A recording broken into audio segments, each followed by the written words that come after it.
Good evening, everyone. A wise man told me that if I want to get everyone's attention, I say, shh.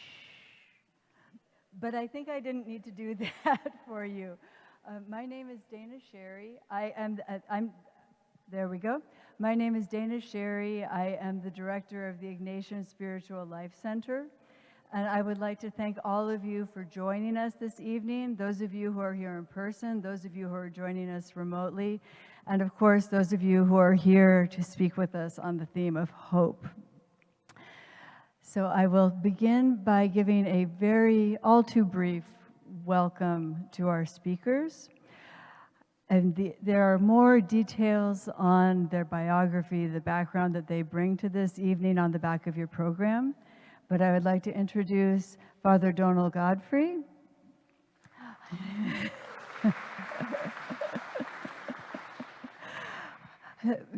Professor Jerome Baggett, a sociologist from JST. Professor Deena Aranoff from the Jewish Center, the Center for Jew. Good Lord, I was gonna, yeah. And Professor Lilu Chen from the Institute of Buddhist Studies. And while I gave full titles, we have agreed that we are going by first names this evening because it is a collegial conversation that we're engaging in. So for housekeeping, I will invite all of you to check to make sure that your phones are on silence. And also, I want to talk a little bit about the format of the conversation. So, unfortunately, one of our speakers was unable to join us tonight, but that opened up a space for us to have conversation within the audience as well. So there will be 3 rounds of conversation. Your part of the round of the conversation will be to have a moment of reflection on the topic, the topic at hand, and then I'll invite you to share the fruits of your reflection for 5 minutes in groups of about 3. You say 2 to 4, so you'll get a chance to connect with the people sitting near you, and I'm grateful that you are all sitting close enough that you're in talking distance of those around you. A similar format will be for the singing bowl, will be rung at the end of the minute for reflection, and that will be the sign that you can begin sharing with your companions. And then it will be rung again, not when the conversation is completed, but when the time has come to its end. Just so our speakers have a time limit. Challenge, that's a challenge, that's a challenge. And when that when that time limit is reached, Donal, our moderator, will give a hand. I need to come in front of you, right? I'll have to come and stand in front of you. And there's somebody, we have a volunteer also. And we will see what chaos ensues if the limits are not adhered to. But so when you see the hands being raised, that is the way the conversation is flowing. It's modeled on conversations in the spirit coming from the Catholic tradition. So having covered the framework, let's move to the content. And to begin doing that, I would invite all of us to take a few breaths that we might center ourselves. So let's take the first breath and set down those things that we brought into this place with us, the worries of the day, the concerns, and just set them aside for the time while we're here.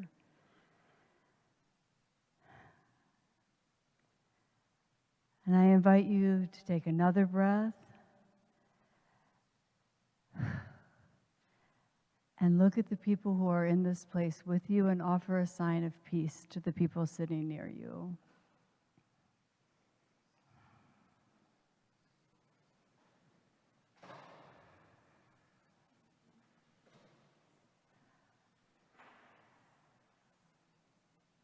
And finally, I invite you to begin our first minute of reflection, and I invite you to reflect on what hope means to you on your faith journey.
And with that, I invite you to begin your 5 minutes of sharing.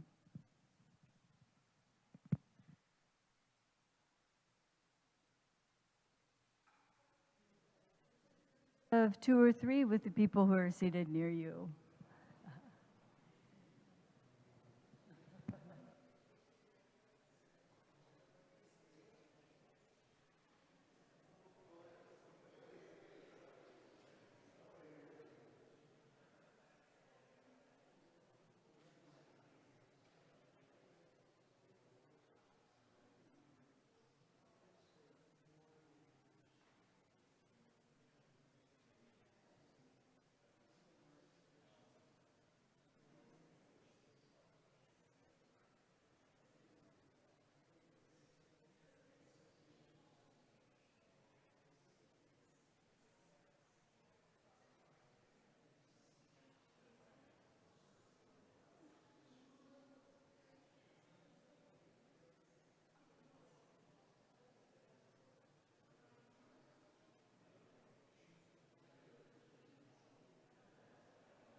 All right, thank you all. I know that your conversations were not complete, and I hope they will continue over the time to come. And with that, I would invite our moderator, Father Donal. You're up. Yeah, you're up, and I will step aside. Thank you very much, Deena. So we're going to just go from from person to person, 5 to 8 minutes, and then you'll get a little hand after 8 minutes. So, Jerome, you're on first. You can sit or stand as you prefer. Yeah. Okay. I know it's not long enough. Do I use this? Yes, please. Do I need this? You do, because it's being recorded also. So Okay. there'll be people watching and there'll be people listening later. So we welcome them also today. Okay. Thanks for being here, and everybody. I want to talk about hope in a kind of real level, because hope.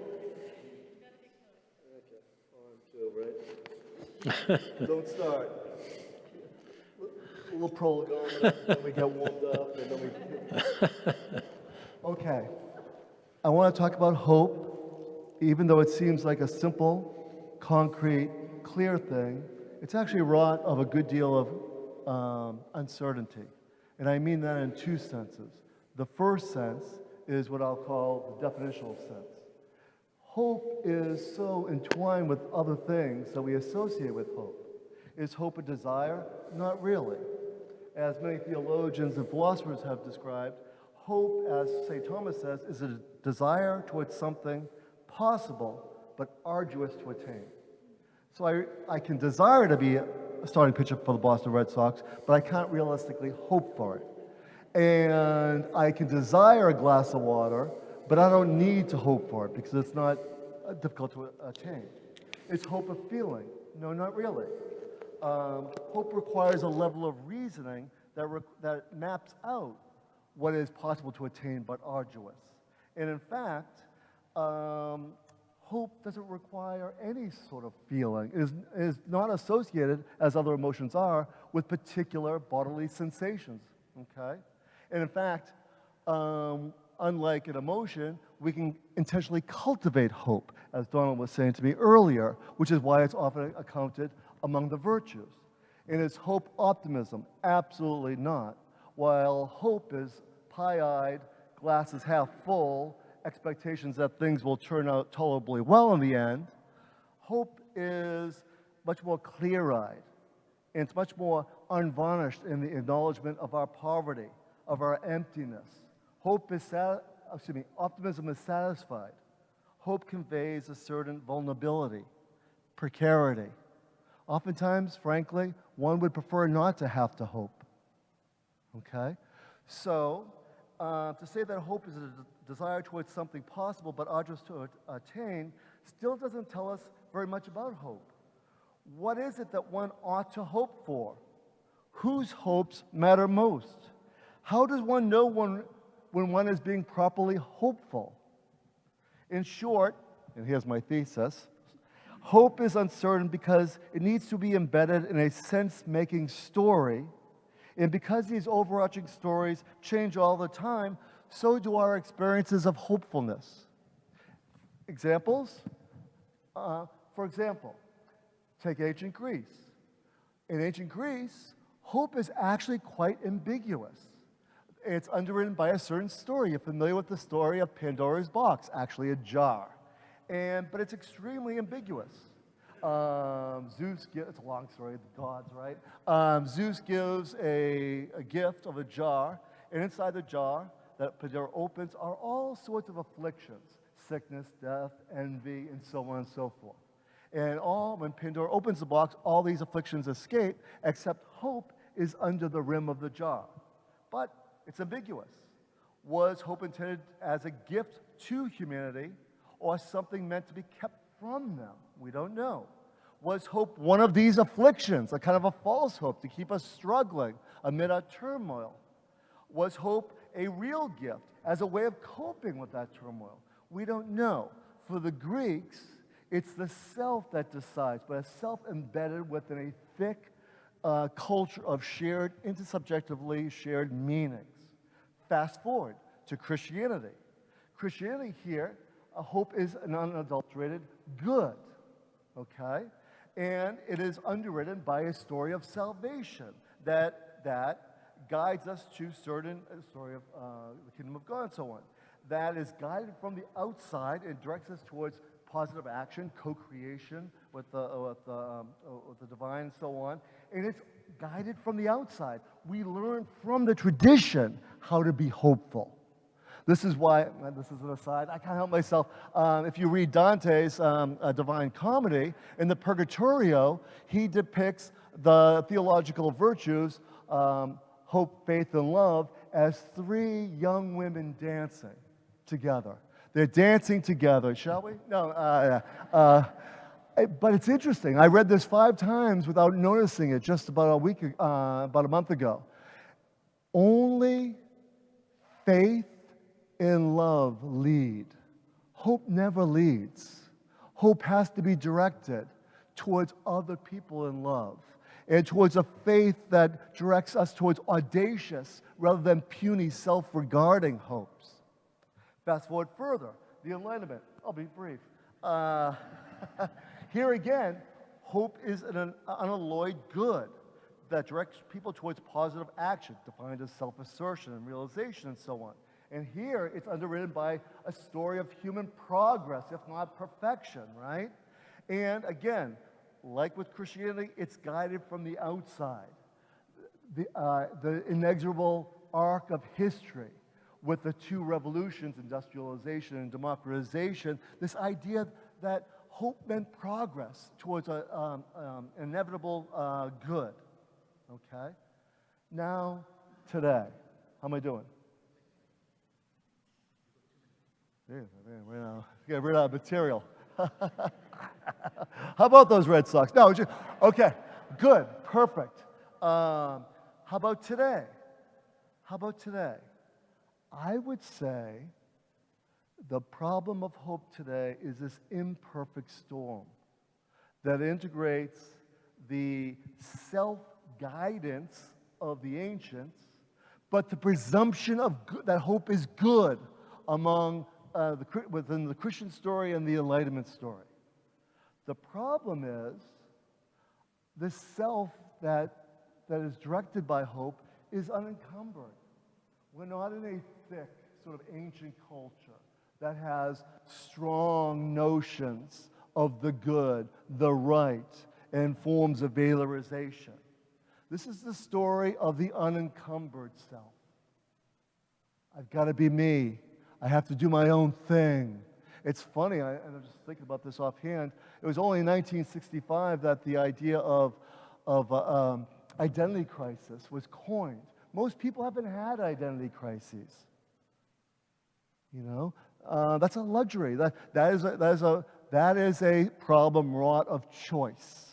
Okay, but the issue is when we guide ourselves, we guide our own hopes as unencumbered selves, hope shrinks. We often talk about the privatization of hope in sociology and political theory. So we have a punier, truncated notion of hope. And if you consider the great Thomas theorem, W.I. Thomas, 1935, things taken to be real are real in their effects. If we think about hope as puny and privatized, that's what hope is going to mean for people, okay? In other words, it's harder to hope today. It's harder to hope in a socially embedded, collectively imagined, capacious version of hope. It's harder to do that because our culture defines it as an individual undertaking and something that is much more at the ready for the individual. So what we need today is stories that broaden that hope, okay? This is why people in churches are not wasting their time. We're storied animals. We make stories and we're made by our stories. And if people are feeling hopeless, it's often because it's not that they don't hope. Their hopes, we've learned to hope in a very narrow, privatized fashion. You could come up there, Donal. You want to get off your chair? Oh, thank you. Thank you.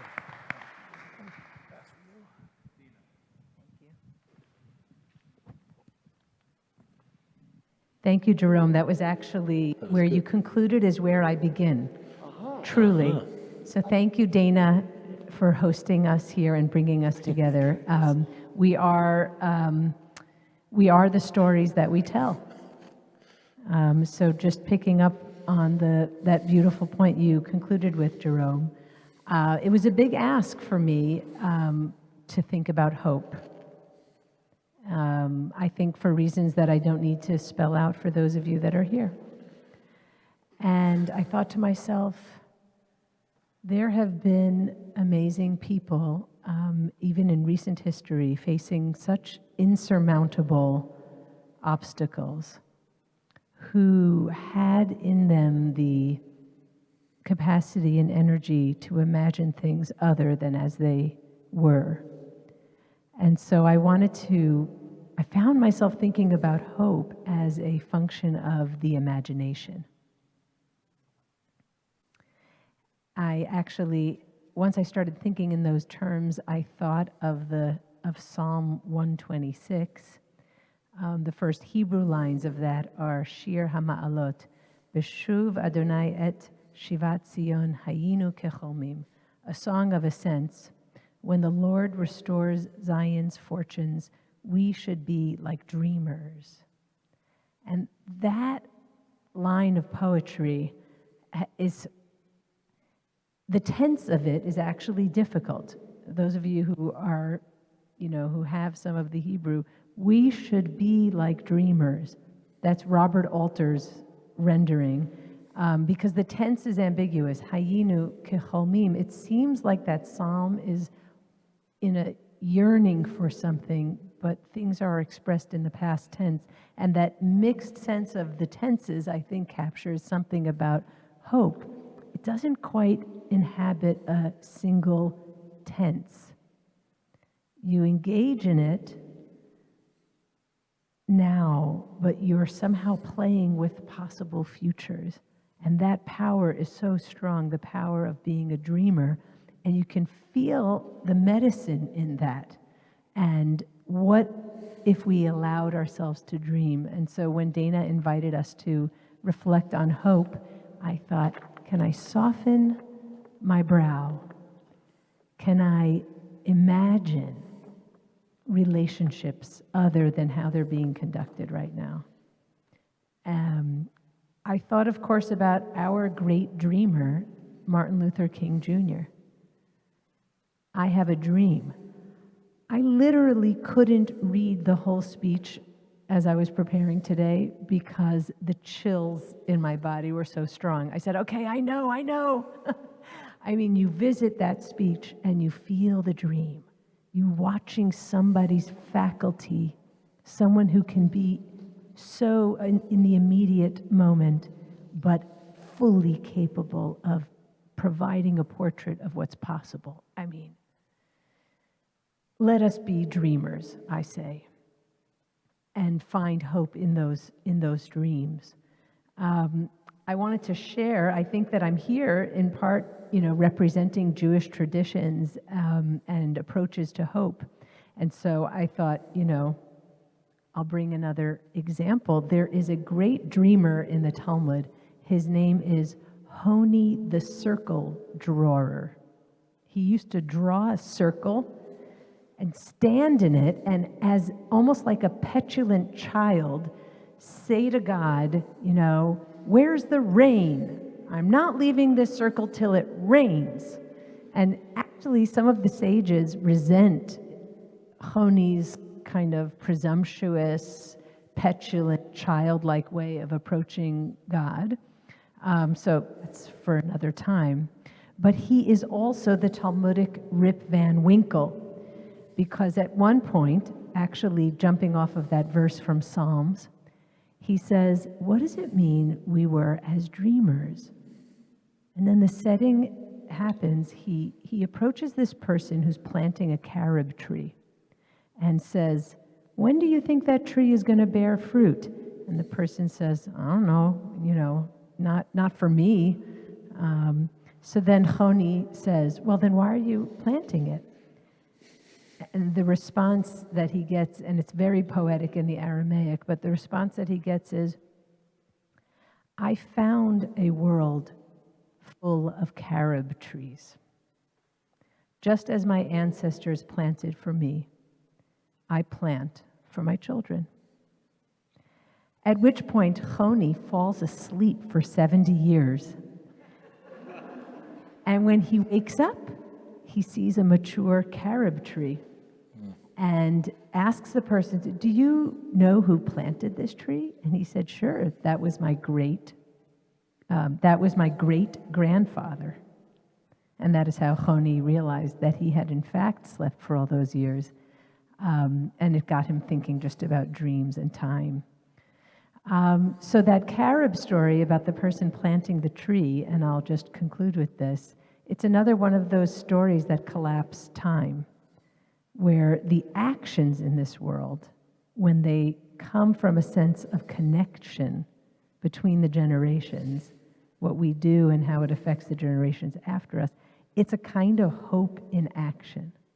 Of course we're going to plant these trees. Thank you.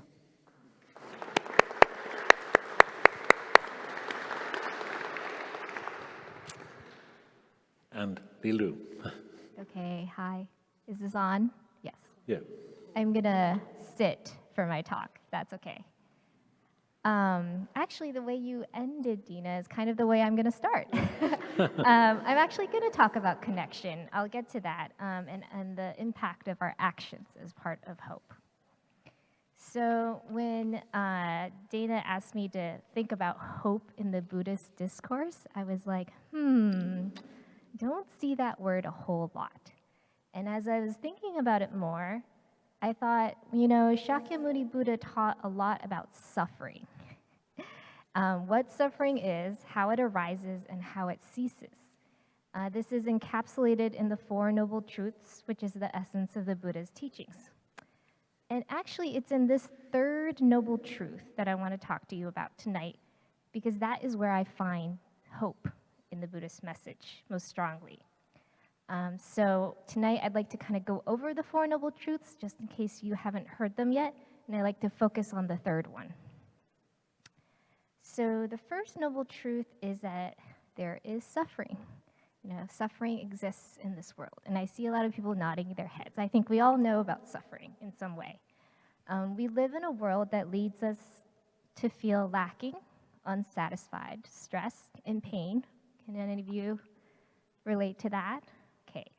So in the Buddhist language, we live in a realm of samsara, endless birth and death. Everything in this world we live in is impermanent. It's subject to change. There are things we don't want that we try to avoid, yet we can't avoid them entirely. There are things we do want, but even if we get what we want, maybe it doesn't live up to our expectations.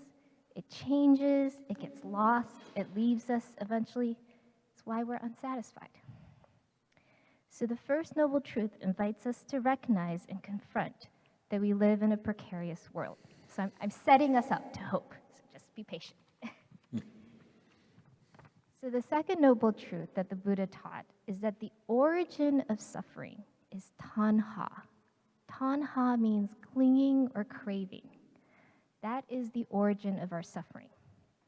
We go through our lives craving certain things. We want pleasure, we want to gain, we want to be praised, and we want status.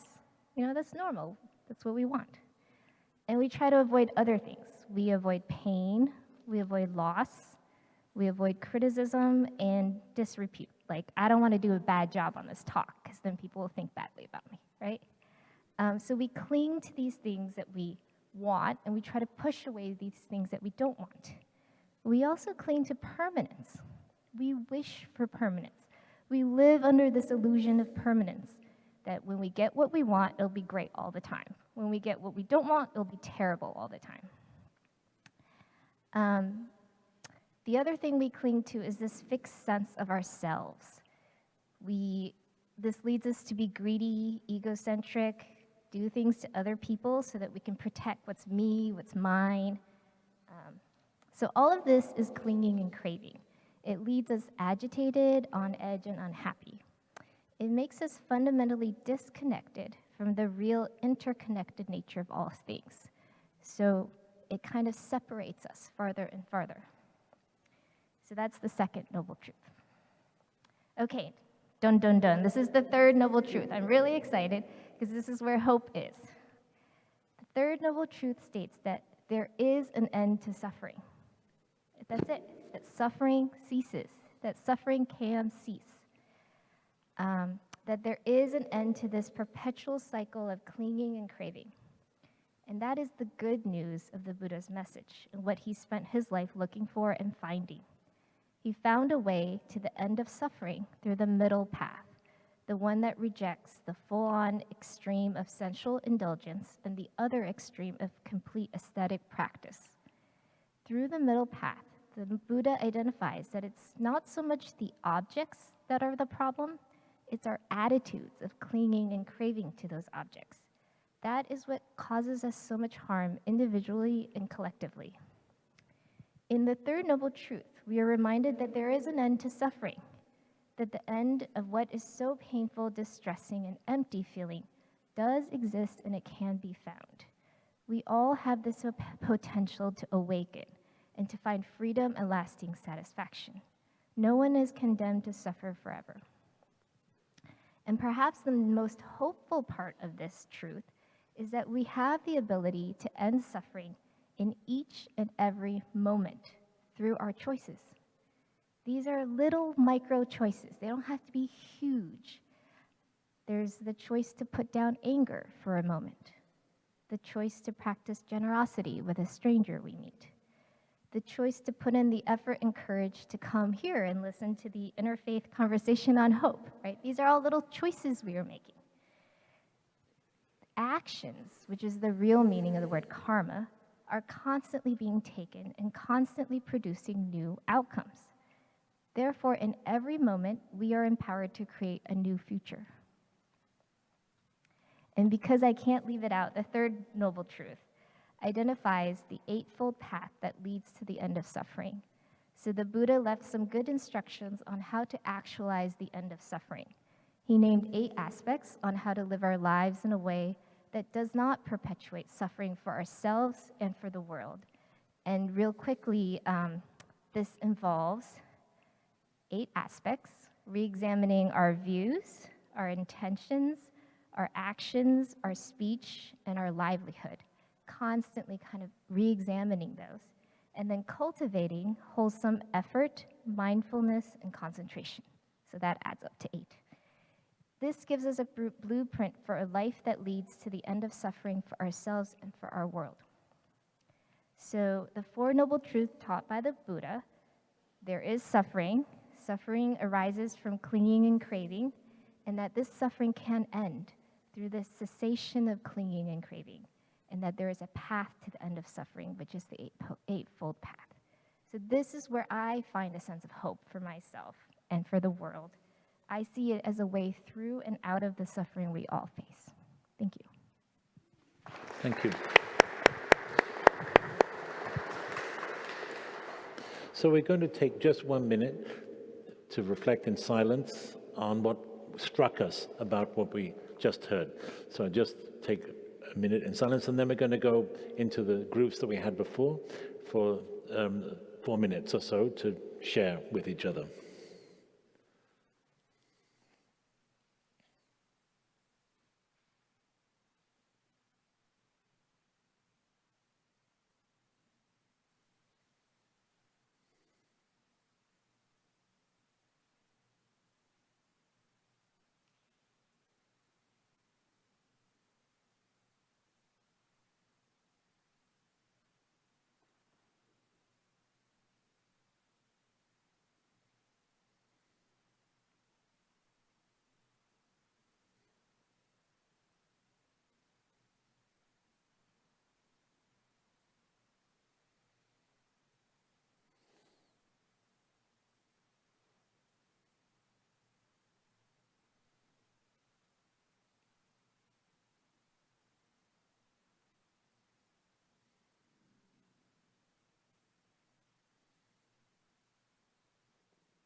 So I invite you to go back into the group you were with, and we'll have 4 minutes.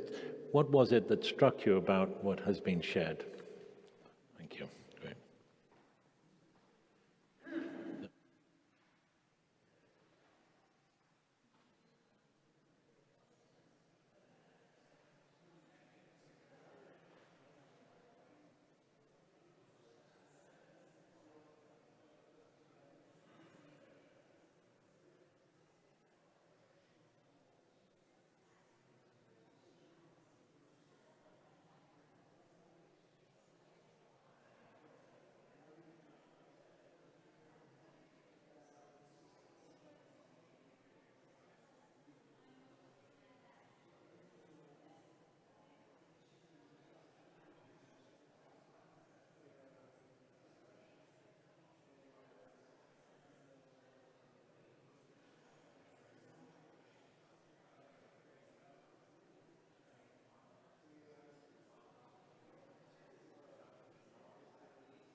Q. Thank you so much.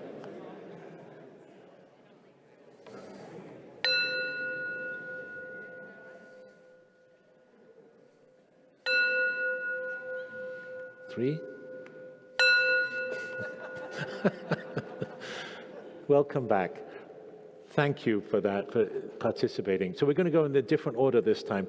What we heard, one thing that I just, with Jerome, was just thinking, in some ways, hope is a discipline, but it's also something that we do together. That's what I'm all about, being with other people searching for hope. I can't do it on my own. Of course, my own tradition has a certain way, many ways of looking at hope, but it has its own particularity. But it's very important to me to realize that there's many other ways of experiencing hope, and to be open to that, and to be on this journey looking for hope together. Because certainly for me at the moment, it seems like a spiritual discipline, because if I just let myself flow with the world, the way the world's going, it doesn't seem like there's reason to hope. So hope is something that doesn't depend on the circumstances of the world, and leaning into that, and leaning into the joy. I was with my spiritual director last week, and she was kind of saying, well, it's interesting, you're being kind of invited to experience joy at this time when you see the world is so dark. It's not to be naive, but to live in hope even in dark times. But we're going to go the other way around. So we're going to start with you, Lila, this time. Lilu first, yeah. Okay, so do I share on what You've got a slightly less time, 4 to 6 minutes this time. Okay. So my hand will be... And just responding to what resonated with me and what was shared already, is that the prompt? Okay. I heard quite a bit in what Jerome and Deena shared that kind of resonated with me.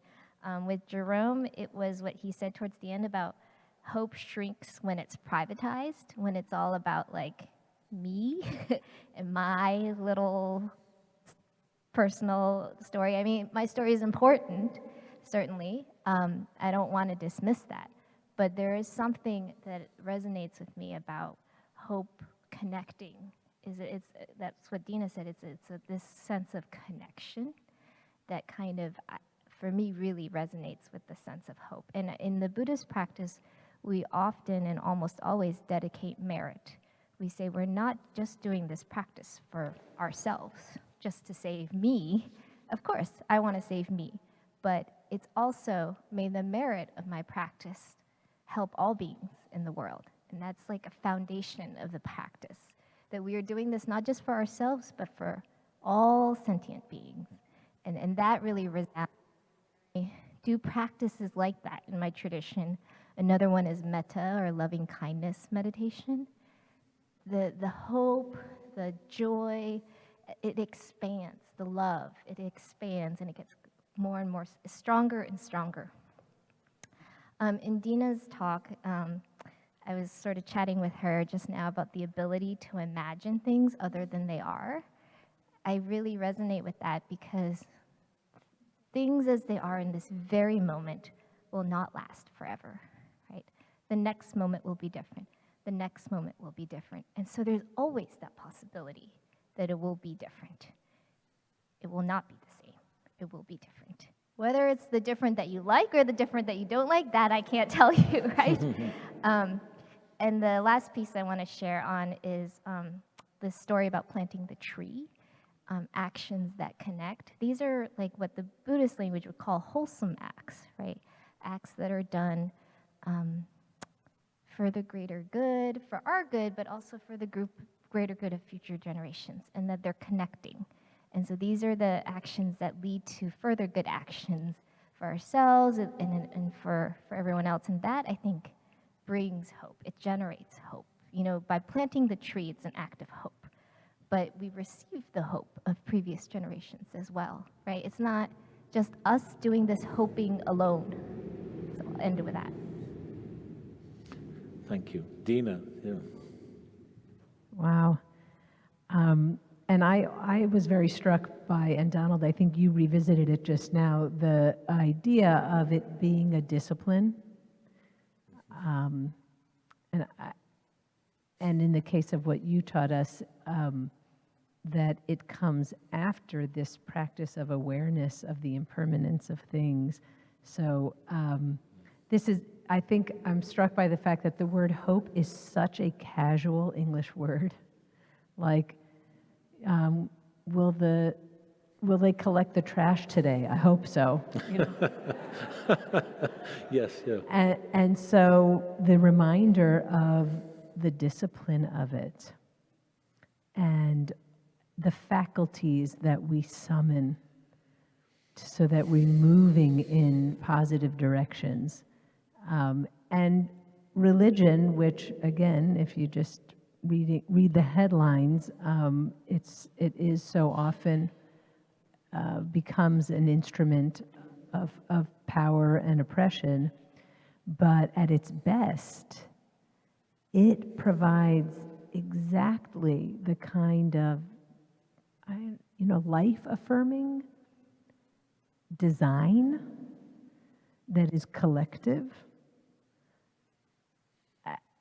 And so, so if you have like a living connection to a religious tradition, and I'm sorry that Mahjabeen is not here, and in fact, all of the traditions on our planet that have their origins, I think, in times in which we were operating in stronger collective bodies, those traditions are going to have life-affirming elements in them and can assist us in orienting the faculties of our imagination, and even that our very actions and desires flow from insight.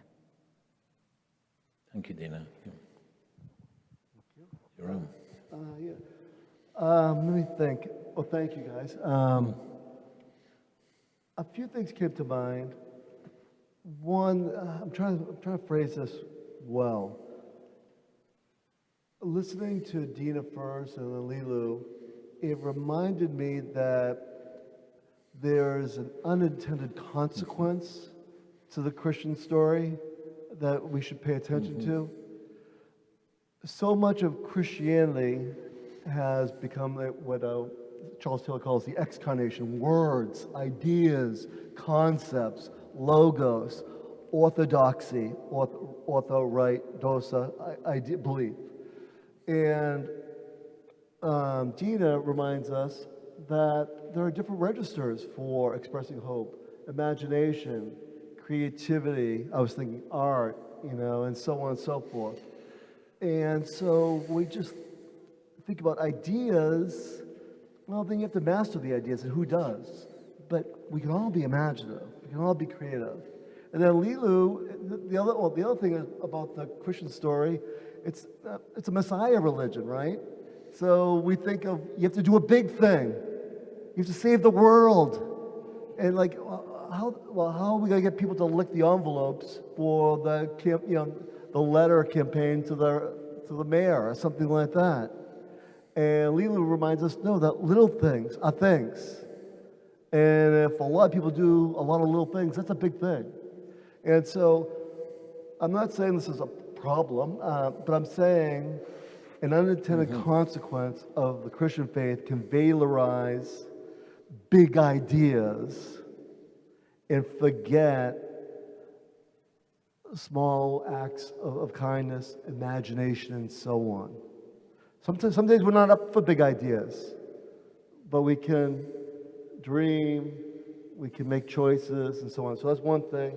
The other thing is just this whole experience. I've had this wonderful experience. I've interviewed hundreds and hundreds and hundreds of people, and every time I'm about to interview a person, I'm just thinking, oh, some dude, or some. And if you take time, it just tells you how rare it is to have conversations of depth.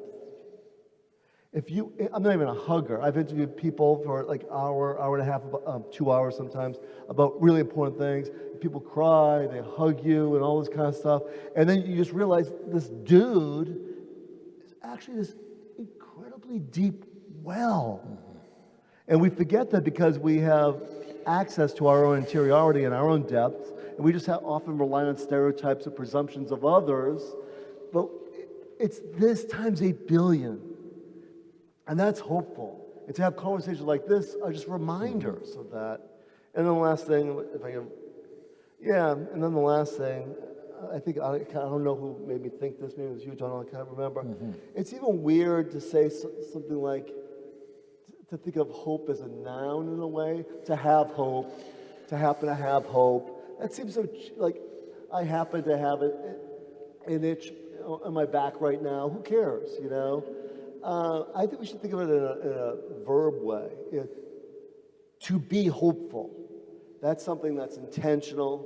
That's something you can do. That's something you can practice at. That's something that you can suck at for a while and then get better at, and so on. So I think we short shrift hope when we're thinking about something that we have, like I have this piece of paper in my hand, and I might not have it. It's, you know, who knows? But I actually think if we kind of see it as an action that we can decide upon, that could be little, it could be imaginative, that could be something. And I think that's a good way to push through, especially the bleak times. Thank you, Jerome. Now we're going to just spend a little moment again, the final round. And we've got about 20 minutes left. So the final question, what we will take with us from this conversation, we may have chance for some interaction with you, which would be nice. But just for a minute, just let's take a minute and reflect what you'd like to take with you from this conversation.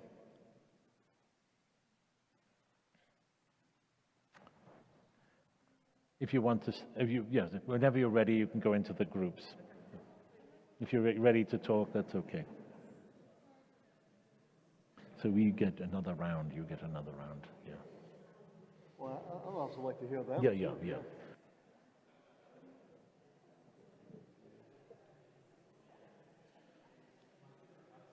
In fact, we might do that. What would we take from this conversation? And they may have questions or comments, right? And then each of us can respond to that. Is that okay? Oh, anything. Yeah. I'm open for anything. Yeah.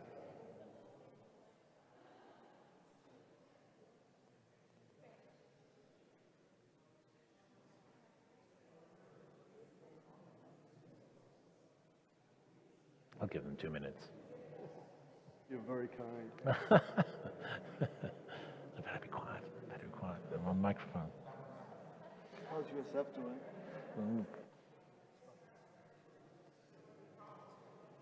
Like what? Oh, that's right. Yeah, that's right. I forgot about that. Yeah.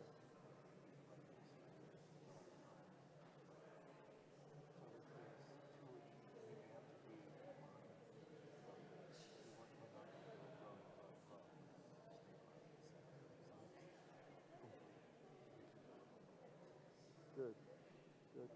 I love USF. Yeah. Well, you know, I when we voted, I voted for USF to integrate with USF. So that's why I wanted to come to USF, because we're on the same team. We could have helped in some way. And plus, it's in a great city, and beautiful. Anyway, don't get me started. I love it. I think it's a beautiful place. The students, everyone, I meet a graduate. Yeah.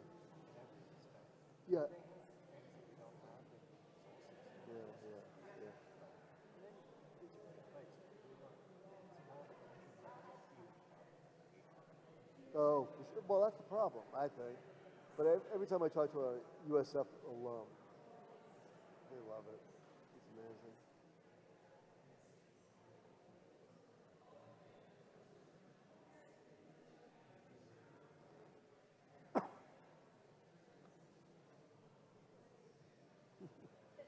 Oh, yeah, I think so. Bring it back. No. Is that what you're talking about? We're talking about profound things over here. It works for me. You want to come back with anything? Each of you has a chance. Yeah, I'm going to hear. Does anybody want to? Does anybody have a question or a short comment that you'd like reaction to from your small groups? Did you want the? Yeah. Yes. Yeah. Oh Oh, yeah, that's a good idea, yeah.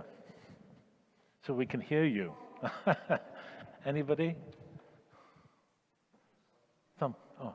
I have a question. Yeah. You quoted... Maybe you'd like to introduce yourself to everybody when you get the microphone. I'm Deacon Chuck. Deacon Chuck, you quoted a scripture about dreaming. Where did that come from and what translation was it? Or was that you? It was beautiful. The reason I'm asking is because there's so many different translations of that. We thought we were dreaming, but you said we became dreamers. And I'm just curious to know what translation that is. Those are two different things. To come out of exile, the Jews are coming out of exiles as dreamers. As dreamers. Is that what you were saying? Wow, I liked your paraphrase just now. They were coming out of exile as dreamers. Do you hear how both tenses just happened? They were coming out of exile, ongoing, as dreamers, something not realized. Is something so poignant about how it captures time in that way. Well, if I read it here,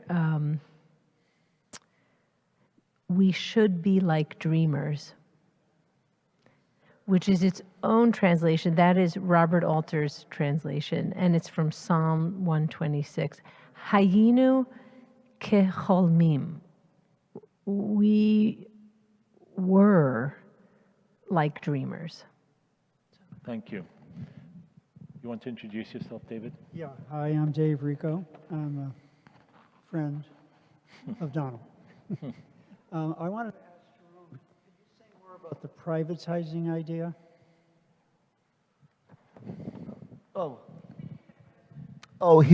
David asked if I could say more about the privatization of hope idea. Well, all right. Let me just think. Let me just do the opposite of what I usually do. Let me think first, and then start talking. Just the novelty alone is taking me aback. Okay, there's much to say about it, so let me just do it this way. Most people think that they can think anything they want. And as a sociologist, I know most of social life is conformism, frankly. That's not necessarily a bad thing. But we tend to think those things that we have imaginative access to, whether it be stories or everyday discourse or conversation. You could argue, and I'm just thinking about the United States right now. I was doing something on hope in France and China too. That's a long story. Anyway, you could argue that the hope language in this country, for many decades early on, had a kind of religious valorization to it. Hope, discourse on hope appropriated religious themes.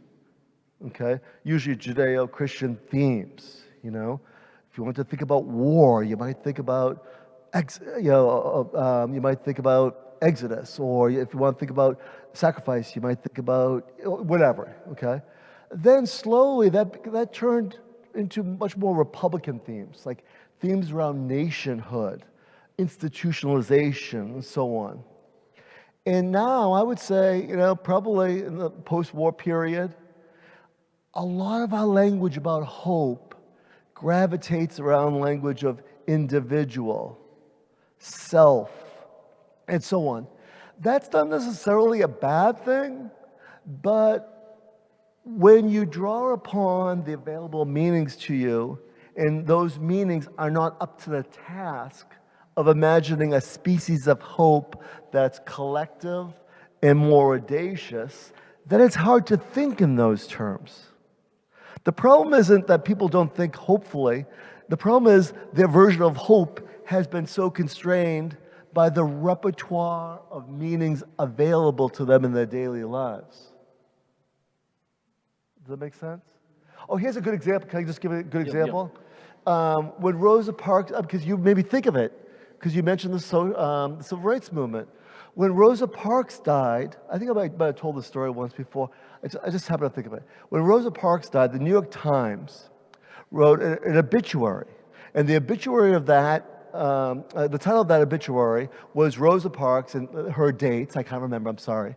The Power of One, which is the exact opposite of the meaning of Rosa Parks' life. She learned to be hopeful from reading scripture. She learned to be hopeful because she was in a tight community of people who taught her civil disobedience, and she knew that they would be there for her to bail her out of jail and all that other.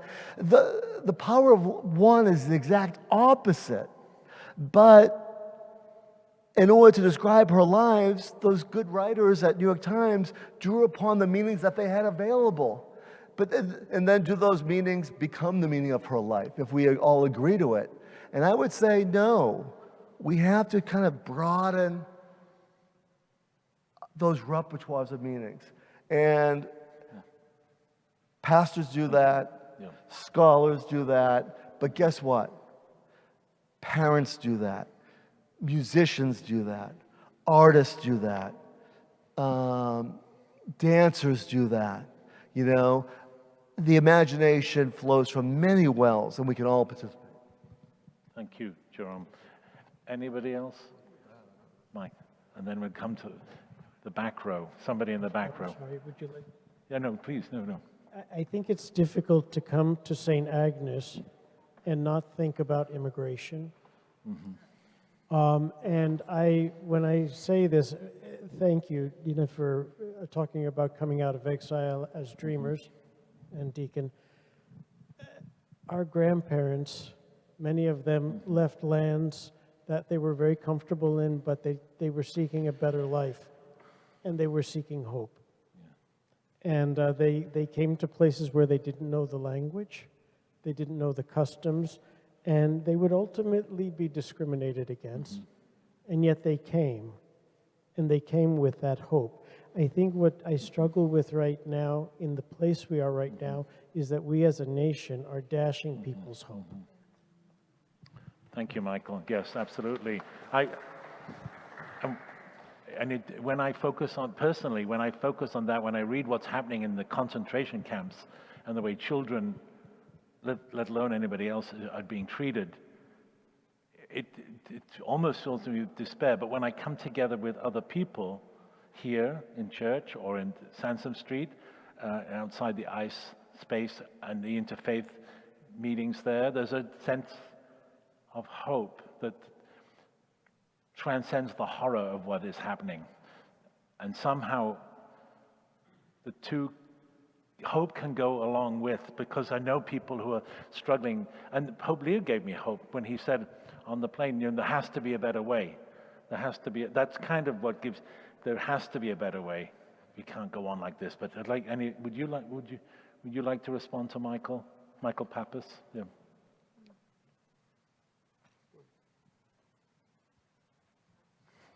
No. You don't? Yeah, that's fine. Thank you, Mike. Anybody have more questions? Okay. Okay. Moira. That how many people are so young and so hopeless. Hopelessness has affected people so much younger than ever before. When you get 6- and 7-year-olds that are feeling so alone and so desperate, when you get 11-year-olds that consider suicide because they have no other answer, they have no friends. Middle school is very difficult for a lot of kids. But a lot of what you said is so very, very true. Thank you. Thank you, Maura. Somebody?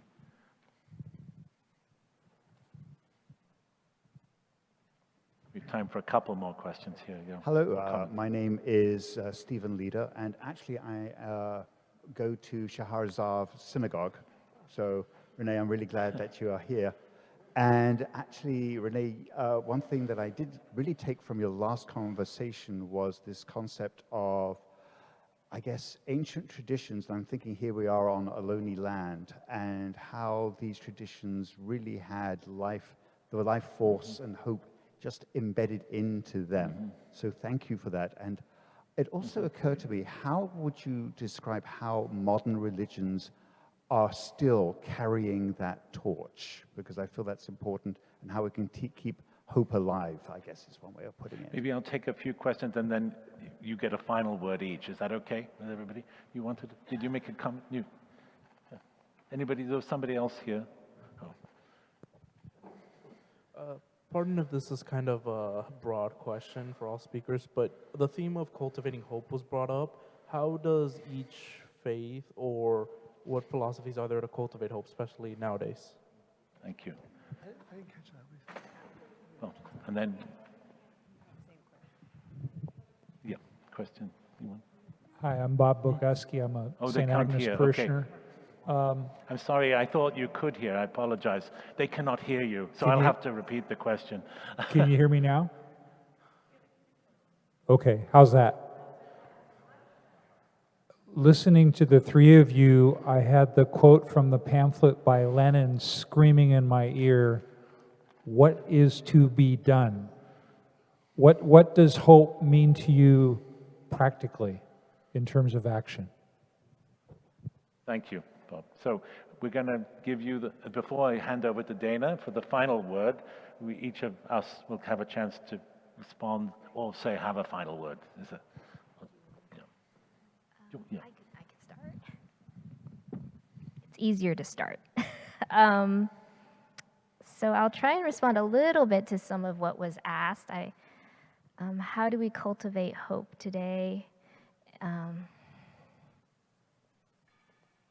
I think I want to respond in a way that kind of weaves together a lot of these questions. I think, and also what I'm getting out of the experience tonight, I'm finding increasingly that hope is built through connection.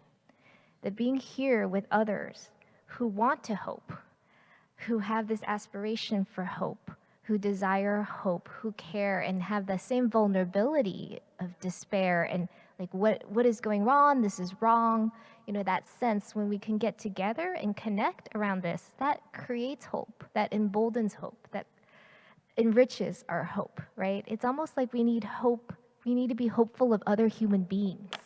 That's why these stories inspire us so much, right? As children, as adults, Rosa Parks, or the stories you might tell children at night as they fall asleep, we're feeding them hope. So how can we be careful about the stories we're feeding ourselves as adults and the stories we're creating as adults? How can those continue to feed hope in the world? Thank you. So I think I'll just... Thank you. Thank you for all of these comments and observations, and the question of what do these religious traditions offer by way of cultivating hope also does allow me to thread some things together, especially about children and their mental state. Back to Jerome's earlier point, we are social beings that act from the stories that we've internalized. And what this means is that the stories that we tell, as you were just saying, then shape our sensibilities and our actions. And children are really in formation, and truly do need to be in connection, as you were saying, and provided with life-affirming structures of time, meaning, and storytelling. And I, in my own research and writing in terms of Jewish history and culture, it's been one of my pleasures to uncover in my writing the role of household life in the making of Jewish culture. Not that family relationships are uniquely important in the Jewish story, but that's just the story that I could tell and devote my time to. So what a child, or an adult for that matter, how they experience the morning time. Is there an utterance that they say of gratitude in waking? Does the family system have any kind of regularized meals? I'll just say, if we didn't have the Sabbath meal on Friday night, I do not think my family of four, only four, would ever have a proper dinner as a family. So we have the Sabbath, thank goodness, because it's this occasion, it's a fixed occasion, and so many studies show that sitting together and dining together with the people that you live with is a really important part of forging connections. It's the opportunity for storytelling, for naming feeling states, and maybe even acquiring tastes of the enlightenment that you were describing so beautifully, of recognizing feeling states as impermanent. How does a child learn that feeling states are impermanent? Not from social media. So our household life is extremely important for all of us, and especially, I think, for children. And religious systems and cultural systems often have like the ingredients for shaping everyday life. So rather than thinking of religion as something that happens over here, you know, when I come to this church or something, if we think of it as something that is actually kind of creating our own sense of, you know, it's worlds, it creates the world we live in, then we all have that opportunity. It also summons action, and just to say that for better and for worse, it seems like religion still seems capable of stirring collective human action. So let it do that for us in the best of ways. Thank you. I'm going to change my answer based on what you just said. I would say, as far as instilling hope, I would say, you know, if our hopes are reduced by the kind of narrow stories we hear, tell new stories, talk back. And you can talk back not just by giving a saucy sociological lecture or whatever, just by your action. Just being here, you're telling a story in a way. You're saying, in order to be a mature, thoughtful adult, you take time out of your day to enter into discursive moments like this. That's a story you're telling. That's your definition of being an adult. So there's that. I think there are a lot of ways of pushing back. And the reason, I'm going to tell a story right now, which I think is funny. So a little while ago, and the other thing I would say is just trust human longing. Trust other people's capacity for hope. Okay? Trust that. And here's my funny story. Years ago, when my kid was, I think it was around 8 or 9, 9 or 10, we wanted to give him a cell phone early on, so we made all the mistakes early on and learned from it. So he, of course, had, our downstairs was the site of 100,000 sleepovers with my son and his friends. And one time I go down, I think he's around 9 or 10. And I go down, and all four, my son and his 3 good friends, are all doing this. They're all doing this together. And I'm like, I'm losing it. I'm like, what are you doing? It's a beautiful day. You're hanging. You can just have a conversation. You can go outside. You can play basketball. I bought this really nice hoop at the time. Anyway, and so on and so forth. What are you doing? I was just really aggravated. But I realized something. What they were doing, and I think this is important, they were pretending to be teenagers. So that tells me there's something about the human that resists, that you can develop, even with all this social media and all this crap and so on, that you can develop an inner musculature of resistance. So I gave him that phone when he was a kid because I trusted his humanity. I trusted he would look at all the bad sites and do all the stupid shit you do with a phone, because I trusted his humanity would say, I want more than that. And to be able to have the critical distance to make fun of it. So I trust the human. I trust people that when they experience hopelessness, or even this narrow definition of hope I've been describing, that there's something in themselves that will say, there has to be more. And lean into that. And maybe years from now, young kids, not on my downstairs, will be making fun of people who have privatized notions of hope. That's so silly. So trust that and fan the embers of that. And by the way, I'll end with this, if you don't mind. It's not surprising to me that there's this other tradition we've been talking about, the sociological tradition. All the early sociologists were all sons, mostly sons, I'm sorry to say, but some daughters of rabbis and ministers. Why would that be? Why would that be? Because even though they weren't particularly religious, or as Max Weber famously said, he was religiously unmusical, they were using empirical analysis to try to get at what people held sacred. We make a big mistake when we think of secularization as the decline of religion. Secularization is just tantamount to the sacralization of all other different things that we do all the time, whether it be politics or art or eroticism or the nation state or nature and so on.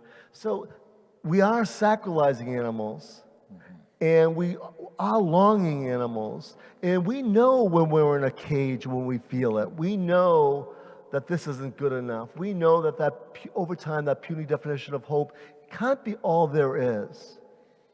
You know, you leave the flesh pots of the familiar because you're hopeful. You know, and so I think trusting the human is really important. Thank you. I know that when I am with people of hope, I feel hope, and I felt that tonight. So I know that Dana's going to come up and thank everybody, but I want to thank you, and I want to thank you because, and the other, so I know when I feel I'm leaving with greater hope than I arrived. Let me say that. And I know we can continue our conversation. There's a reception at the back of the church, so the conversation may continue. And now I hand over. Thank you, and thank you. I want to thank you Dana, for what you have done, because you've been amazing. Yeah. Thank you. Yeah. So, what Donal said.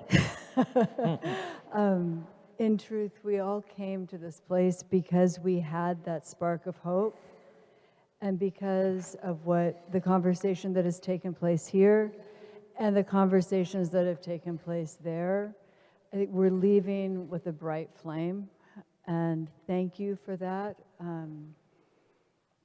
I don't know if it's too Catholic to close with a blessing, but may we all keep that flame bright within us as we go out through this night, through the days that come, and may the memory of all that was shared here reignite it when it goes out, as it flickers, as it inevitably will. So thank you all. I have to apologize. Our pastor, Father Sam, specifically asked me to tell you at the beginning, he's here. Father Sam, I forgot to tell them that there was an unavoidable conflict, but you can join us now. And as we gather at the table in the back, you too can get that spark of hope. So thank you all. Thank you. Thanks, Dana. Thanks, Dana. Well, thank you, Jerome. It's lovely to see you. My pleasure. Thank you. It was all, it reminded me of my small hope that it will be good. It will be the reality is always so much bigger than what my little hope can envision. It's good to get to hear. Yeah, thank you for thinking about this. Oh, it was great. Well, it was your pleasure. It was.